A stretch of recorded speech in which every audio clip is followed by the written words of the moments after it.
భారత్ కూడా అమెరికా తరహాలో bunker buster బాంబుల అభివృద్ధిపై దృష్టి పెట్టింది. అమెరికా ఇటీవల ఇరాన్పై ఉపయోగించిన బంకర్ బాస్టర్ తీవ్ర విధ్వంసం సృష్టించింది. ఇప్పుడు DRDO అగ్ని 5 క్షిపణిలో భారీ మార్పులు చేస్తోంది. ఇది ఇప్పటికే 5,000 కిలోమీటర్ల పరిధి కలిగిన అణు క్షిపణి అయితే ఇప్పుడు దీనిలో 7,500 కిలోల బంకర్ బాస్టర్ బాంబులను మోసే సామర్థ్యం చేకూరుస్తున్నారు. దీంతో శత్రు భూగర్భ కేంద్రాలు, బంకర్లు ధ్వంసం చేయవచ్చు. ఈ కొత్త వేరియంట్ పరిధి 2,500 కిలోమీటర్ల వరకు ఉంటుంది.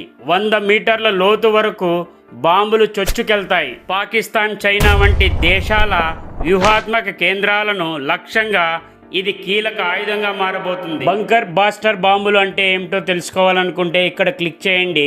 ఈ వీడియోపై మీ అభిప్రాయాన్ని కామెంట్లో తెలియజేయండి. వీడియో నచ్చితే లైక్ చేయండి. ఛానల్ను సబ్స్క్రైబ్ చేసుకోవడం మాత్రం మర్చిపోకండి.